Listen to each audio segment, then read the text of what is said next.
లోతైన ఆలోచనాత్మకమైన గాంభీర్యం ద్వారా ప్రపంచానికి పరోక్షంగా తెలిసింది. ఆ అత్యవసర రహస్య భేటీ అనంతరం ప్రధాని మోదీ తిరిగి తమ హోటల్కు వెళ్ళలేదు.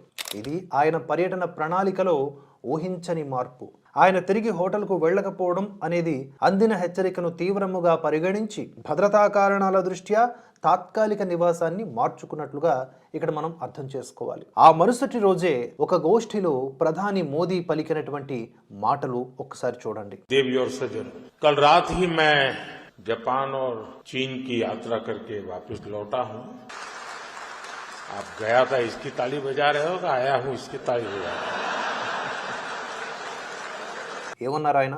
నిన్న రాత్రే నేను జపాన్, చైనా దేశాల పర్యటన ముగించుకుని వచ్చాను అని అనగానే అందరూ అక్కడ చప్పట్లు కొట్టడం మనం చూస్తున్నాం. అప్పుడు మోదీ ఒక ఫన్నీ మోడ్లోనే అన్నటువంటి మాట ఏమిటి అంటే, మీరు చప్పట్లు దేనికోసం కొడుతున్నారు? నేను